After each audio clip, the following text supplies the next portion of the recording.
Mira, Pedro, aquí tenemos 5 cartas. En una tenemos una chica detrás de la palmera. Y luego tenemos 1, 2, 3 y 4 palmeras. ¿Vale? Sí. Mira, vamos a hacer una cosa. Vamos a poner la chica aquí y vamos a mezclar para que se pierda.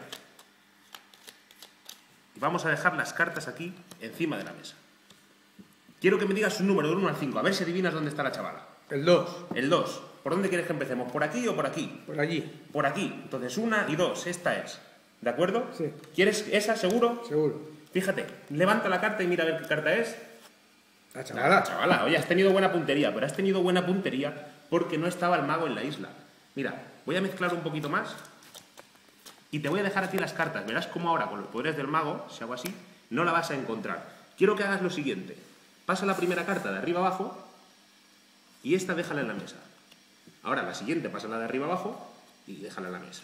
Haz lo mismo con esta de arriba abajo y a la mesa. Y con esta haz lo mismo y esa a la mesa. Y ahora, ¿qué crees que tendrás en las manos? La chavala. Sí, pero no contabas con que está el mago ahora. Dale la vuelta a la palmera y te encontrarás con otra palmera. ¿Sabes por qué? Porque las chavalas me las he quedado yo todas. ¿Qué te ha parecido, Pedro? Pues que no sé cómo va. Esto es una pasada, ¿eh? ¿Cuántas chavalas?